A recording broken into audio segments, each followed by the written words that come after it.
einfach als Anekdote, als meine Idee kam, eine Komposition von mir zu spielen.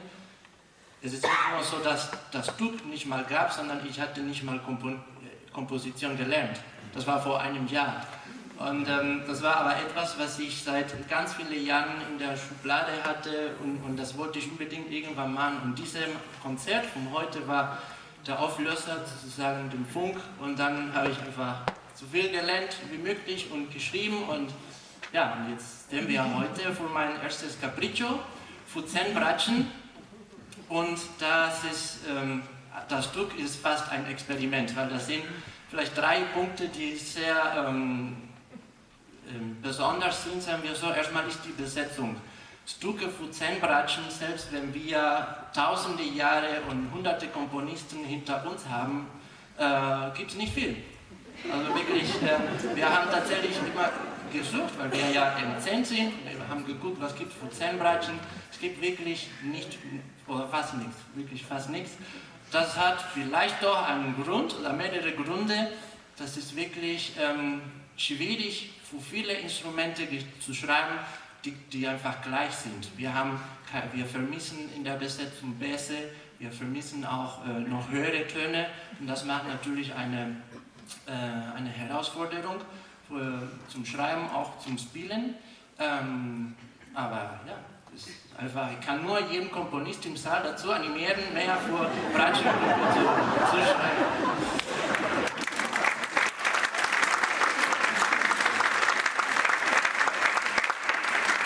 Dann der zweite Punkt hat mit Filmmusik zu tun. Ich bin ein großer Filmmusik-Fan und ich beobachte sehr die zunehmende Begeisterung weltweit für Filmmusik.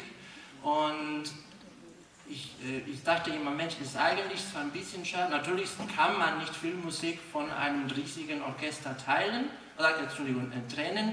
aber um Filmmusik zu spielen, braucht man eben ein großes Orchester, braucht man die teuren Rechte zu bezahlen und so weiter. Und ich dachte, was wäre, wenn irgendwie eine Art Taschenfilmmusik hätte, Kammermusik. Ich habe selber gesucht, weil ich das ja selber total gerne spiele und ich habe irgendwie nichts gefunden. Es werden größere Stücke für Orchester, für Kammermusik arrangiert, aber original so für Kammermusik, da habe ich eine Lücke irgendwie gesehen und da möchte ich irgendwie rein, und das ist eben auch eine Besonderheit. Und der dritte Punkt ist, wir sehen auch zum Beispiel, der Untertitel vom Stück ist The Adventure Begins, das auf einer Seite ist persönlich gesehen, weil meine persönliche Abenteuer von Komposition geht damit los, und das andere, das könnte der Titel sein von dem Film, den es aber nicht gibt.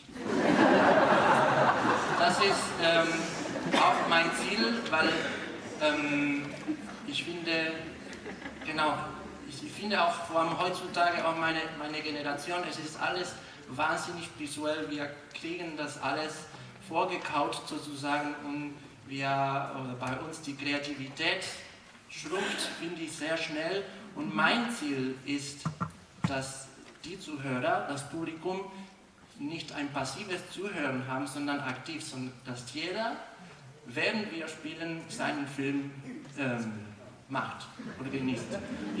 Das versuche ich, dass die Musik klare Bilder erzeugt.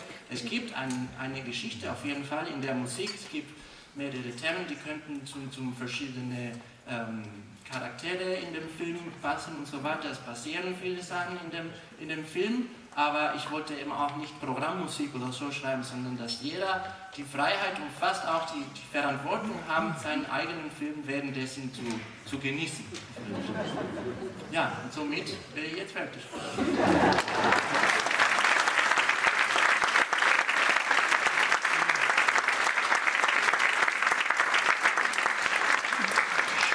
Sie Ihr Kopfkino ein und genießen Sie Das Abenteuer beginnt von Carlos Campos de Medina.